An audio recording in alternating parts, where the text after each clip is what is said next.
بسم اللہ الرحمن الرحیم۔ ماہ رمضان کے بابرکت دن کا وظیفہ اپنا سیدھا ہاتھ سر پر رکھو۔ خدا کی قسم افطاری کا اعلان بعد میں ہوگا، پہلے آپ کا ہر مقصد پورا ہوگا۔ محترم ناظرین، رمضان کے دوسرے عشرے میں اتنی برکت ہے، صرف ایک ہی بار یہ تسبیح پڑھنی ہے۔ تیسرا عشرہ شروع ہونے سے پہلے اللہ کروڑ روپے دے دے گا۔ آزما لو۔ ماہ رمضان کے دوسرے عشرے میں آج کے دن کا بہت ہی طاقتور اور مجرب وظیفہ ہے۔ وظیفے کو کسی صورت مت چھوڑیے۔ محترم ناظرین، یہ دن بہت اہم ہے۔ آپ نے ایک تسبیح پڑھنی ہے، اچانک ہی آپ کو اتنی دولت ملنا ہی شروع ہو جائے گی، آپ خود حیران رہ جائیں گے۔ یہ عمل ضائع نہ کیجیے گا، یہ عمل بہت ضروری اور بہت اہم ہے۔ رمضان المبارک کا مہینہ ابھی شروع ہوا تھا کہ دیکھتے ہی دیکھتے ایک عشرہ مکمل ہو گیا۔ رمضان المبارک سراپا رحمت و برکت کا مہینہ ہے۔ اس میں باران رحمت کی فضا ابر رحمت بن کر برس رہی ہے، اور اب دوسرے عشرے کا آغاز ہو چکا ہے۔ ویسے تو سبھی دن اللہ کے ہیں، رات بھی اسی کی ہے، لیکن اس کی رحمت اپنے بندوں کو نوازنے کے لیے بہانے ڈھونڈتی رہتی ہے۔ اس لیے اس نے کسی شب کو لیلۃ القدر بنا دیا اور کسی مہینے کو ماہ مبارک بنا دیا۔ اگرچہ رمضان کو عشروں تقسیم کرنے والی ہیں، روایت یہ ہے کہ رمضان المبارک کا پہلا حصہ رحمت ہے، دوسرا حصہ مغفرت ہے، اور تیسرا حصہ جہنم سے آزادی کا پروانہ ہے۔ اسی طرح دوسرا عشرہ گویا مغفرت کا عشرہ ہے۔ عشروں کی تقسیم اپنی جگہ، پورا ماہ رمضان المبارک ہی رحمت و مغفرت اور جہنم سے آزادی کا ہے، اور یہ تینوں عشرے پروانہ لے کر آتا ہے۔ اب یہ انسان کی اپنی کوشش ہے کہ وہ اس ماہ مبارک سے کتنا فائدہ اٹھاتا ہے اور اپنے آپ کو کس طرح رحمت و مغفرت کے مستحق بناتا ہے۔ اس مبارک مہینے میں عبادت کا ثواب بڑھا دیا جاتا ہے اور اس کا ثواب 70 گنا ہو جاتا ہے، نوافل کا ثواب فرض کے برابر ہو جاتا ہے۔ یہی معاملہ صدقات اور عطیات کا بھی ہے، ان کا بھی ثواب بڑھ جاتا ہے، کیونکہ اس ماہ میں سرکش شیاطین قید کر دیے جاتے ہیں، اس لیے اچھے اعمال کرنا آسان ہو جاتا ہے۔ ماہ مبارک کے عشرہ مغفرت کا ایک تقاضا تو یہ ہے کہ ہم زیادہ سے زیادہ توبہ و استغفار کریں۔ استغفار خود ایک عبادت ہے، نامہ اعمال میں بھی استغفار ایک قیمتی اضافہ ہے۔ ایک حدیث میں آتا ہے کہ جس شخص کے نامہ اعمال میں استغفار کی کثرت ہو، اس کے لیے بڑی خوشی کی بات ہے۔ استغفار آخرت کے اعتبار سے تو بڑی فضیلت کی بات ہے، اور استغفار کرنے والے کے لیے نہایت قیمتی خزانہ ہے۔ لیکن اللہ رب العزت نے دنیا میں بھی استغفار میں بڑی فضیلت رکھی ہے۔ قرآن مجید میں استغفار کے فوائد میں یہ بھی لکھا ہے کہ جب تک وہ استغفار کرتا رہے گا اس وقت تک وہ عذاب سے محفوظ رہے گا۔ گویا استغفار کی سے اللہ تعالیٰ دنیائے انسانیت کو عذاب اور بلاؤں اور وباؤں سے محفوظ رکھے گا۔ ناظرین، وظیفہ کرنے سے پہلے حضرت علی کا قول سن لیں۔ ایسے کون سے 3 اعمال ہیں جو میاں بیوی کے کرنے سے گھر میں پریشانیاں آتی ہیں، غربت، تنگ دستی آتی ہے؟ اس بارے میں حضرت علی رضی اللہ تعالی عنہ کا فرمان جاننے کے لیے اور وظیفہ جاننے کے لیے اس ویڈیو کو آخر تک ضرور دیکھیے گا۔ میاں بیوی کے 3 کام گھر میں غربت لاتے ہیں، یہ 3 کام کبھی نہ کرنا۔ اگر کرو گے تو یاد رکھنا، غربت کا سمندر تمہارے گھروں کو ڈبو کے رکھ دے گا۔ تم لوگ غربت کی دلدل میں پھنس جاؤ گے، پریشانیوں مصیبتوں کی دلدل میں پھنس جاؤ گے، اسی طرح پھنس جاؤ گے کہ باہر نکلنے کا کوئی راستہ ہی نہیں ملے گا۔ یہ 3 کام کبھی نہ کرنا۔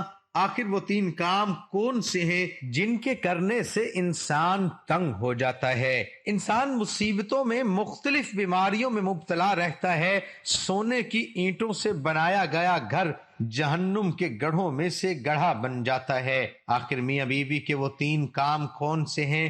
آئیے حضرت سیدنا علی رضی اللہ تعالی عنہ سے جانتے ہیں کہ وہ 3 خطرناک کام کون کون سے ہیں؟ ایک شخص بڑی دور سے حضرت علی رضی اللہ تعالی عنہ کے پیچھے نماز پڑھنے آتا تھا۔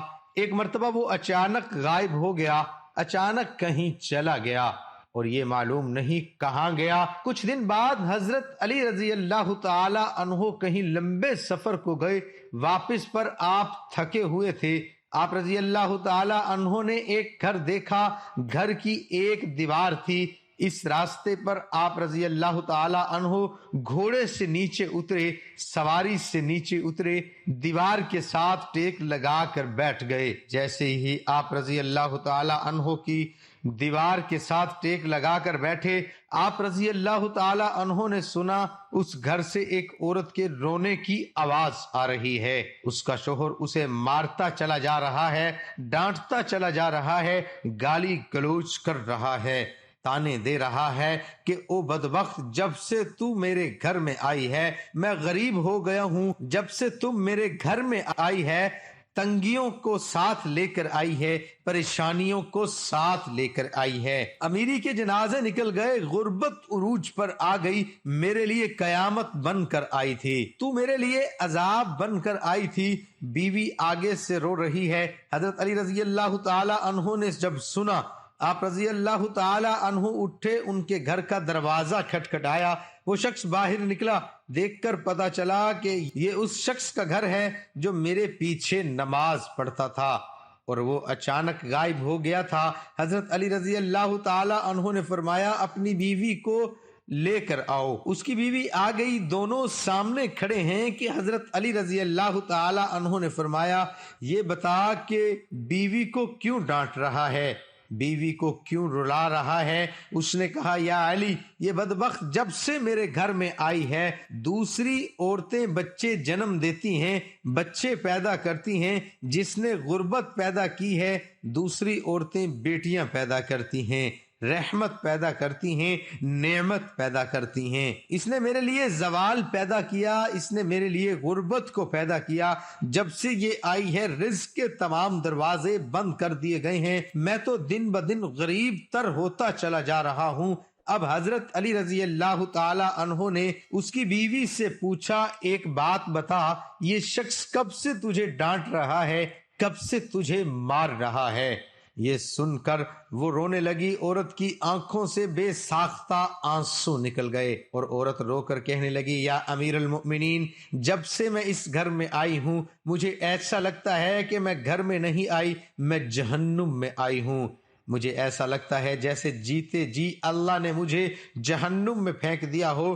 وہ اس طرح جب سے میں اس گھر میں آئی ہوں میرا یہ شوہر مجھے تانے دینے لگا ہے کہ تیرے باپ نے مجھے جہیز نہیں دیا کیونکہ میرا باپ غریب تھا، میرے باپ کے پاس کچھ نہیں تھا۔ شادی سے پہلے تو یہ کہتا تھا مجھے کچھ نہ دو، میں نے کچھ نہیں لینا، اور اب جب بیاہ کر لے کر آیا ہے تو پھر مجھے تانے دینے لگا ہے تیرے باپ نے تو کچھ نہیں دیا۔ یہ چارپائی میری ہے، یہ بستر میرا ہے، یہ گھر میرا ہے، یہ بستر میرا ہے، یہ گھر میرا ہے، سب کچھ میرا ہے، تیرا ہے ہی کیا؟ مجھے تانے دینے لگا اور غریبوں کے سامنے مجھے بے عزت کرتا ہے، یہ ذلیل کرتا ہے، مجھے رسوا کرتا ہے۔ اس نے کبھی میرے ساتھ پیار سے بات نہیں کی۔ آخر میں بھی تو انسان ہوں، اور عورت کی خواہش ہوتی ہے کہ اس کا شوہر اتنا پیار سے بات کرے، محبت سے بات کرے، پیار بانٹے، اخلاق بانٹے، لیکن اس کے اندر نہ تو میں نے پیار دیکھا، نہ محبت دیکھی، نہ اچھا اخلاق دیکھا کہ جب باہر جاتا ہے باہر والوں کے سامنے تو ایسے مومن متقی پرہیزگار دکھائی دیتا ہے، لوگ کہیں کہ یہ کوئی اللہ کا ولی ہے، جیسے ہی گھر آتا ہے فرعون بن جاتا ہے۔ اس نے تو میری زندگی عذاب بنا دی ہے۔ اب یہ مجھے مارتا ہے، کہتا ہے میرے گھر سے نکل جاؤ، لیکن میں اس کا گھر چھوڑ کر نہیں جا سکتی۔ یا امیر المؤمنین، میری ماں فوت ہو گئی ہے، اب اس دنیا میں میرا کوئی نہیں، میں اس کا در چھوڑ کر نہیں جاؤں گی۔ یہ مجھے مارتا رہے، مجھے ڈانٹ قبول ہے، ذلت قبول ہے، رسوائی قبول ہے، مجھے سب کچھ قبول ہے، لیکن کم از کم اس کو یہ بولو یہ مجھے گھر سے نہ نکالے۔ آپ دونوں کو مخاطب کرتے ہوئے حضرت علی رضی اللہ تعالی عنہ نے فرمایا یہ نہ کہا کرو کہ بیوی آئی تو ساتھ غربت لے کر آئی ہے، ہرگز نہیں۔ انسان کے اپنے گناہ ایسے ہوتے ہیں، انسان کے کرتوت ایسے ہوتے ہیں جو اللہ کو ناپسند ہوتے ہیں کہ اللہ تعالیٰ غربت کو حکم دیتا ہے۔ غربت کو کس نے پیدا کیا؟ تنگیوں کو کس نے پیدا کیا؟ اللہ نے۔ اب یہ غربتیں، تنگی اللہ کے حکم سے آگے ایسے بھاگتے دوڑتے نظر آتے ہیں۔ اللہ کا حکم ہوتا ہے پریشانیاں اس کے گھر کے اندر داخل ہو جائیں، غربت اس کے گھر کے اندر داخل ہو جائے تو بندہ دن بدن تنگ ہوتا نظر آتا ہے، پریشان ہوتا نظر آتا ہے۔ اور بیوی کے آنے پر یہ غربت نہیں آئی، بیوی کے آنے سے تنگیاں نہیں آئی۔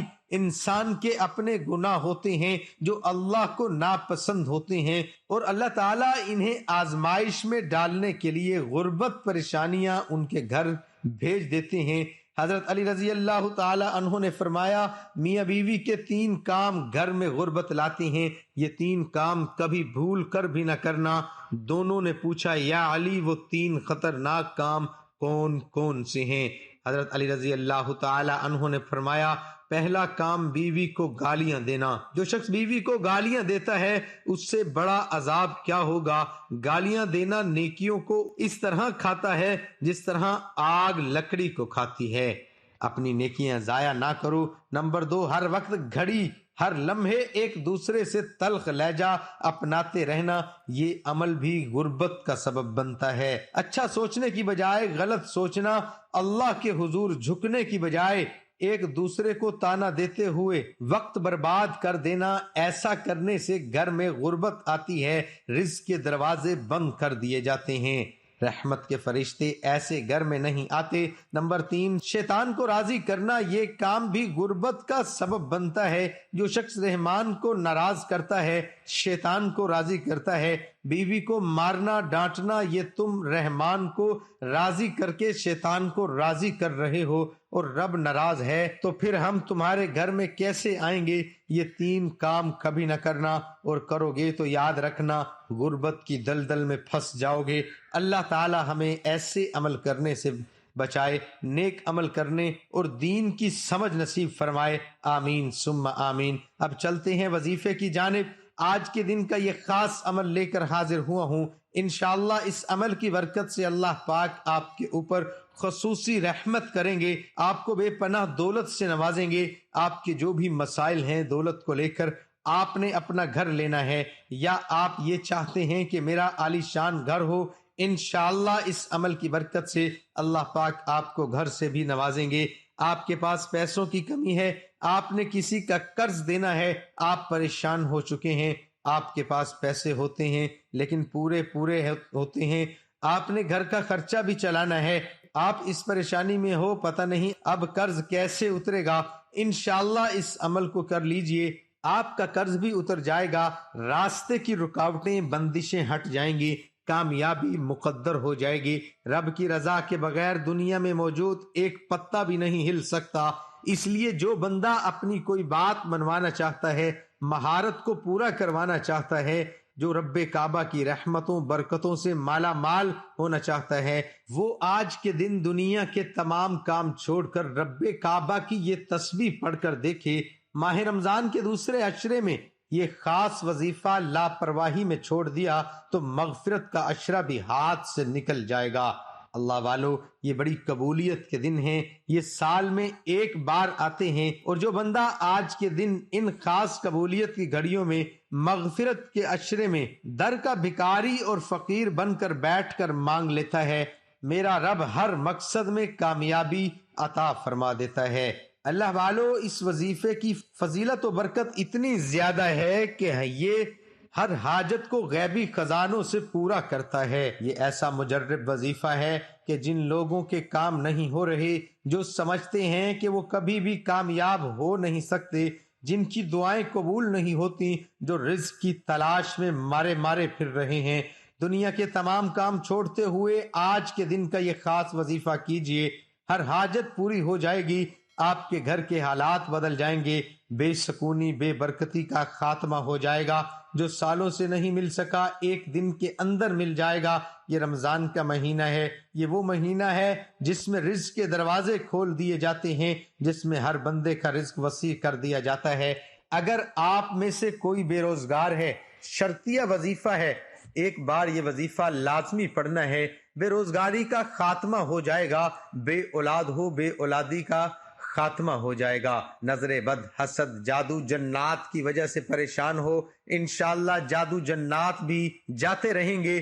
چلتا کاروبار بند ہو رہا ہے، ایک بار یہ وظیفہ بتائے گئے طریقے کے مطابق کر لیجئے، کھلی آنکھوں سے آپ معجزات دیکھیں گے۔ رب کی طرف سے کامیابی جب آتی ہے تو دیکھنے والے حیران رہ جاتے ہیں۔ آئیے اس عمل کی طرف چلتے ہیں۔ آج کے دن دنیا جہان کے تمام کام چھوڑ کر آپ یہ وظیفہ کسی بھی وقت کر سکتے ہیں، کسی بھی نماز کے بعد پڑھ لیں، اور کوشش کیجئے کہ افطاری سے پہلے لازمی پڑھ لیجئے۔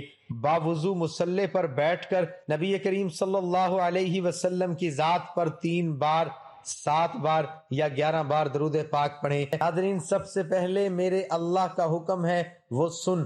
میرا اللہ فرماتا ہے کہ میں بھی اور میرے فرشتے بھی میرے نبی حضرت محمد مصطفیٰ صلی اللہ علیہ وآلہ وسلم پر درود پاک پڑھتے ہیں۔ خود بھی درود پاک پڑھتا ہوں۔ جو ایمان والے ہیں، جو مجھ کو مانتے ہیں، مجھے اپنا رب مانتے ہیں، ان کو حکم دیتا ہوں کہ وہ میرے نبی سے منسوب درود پاک پڑھیے۔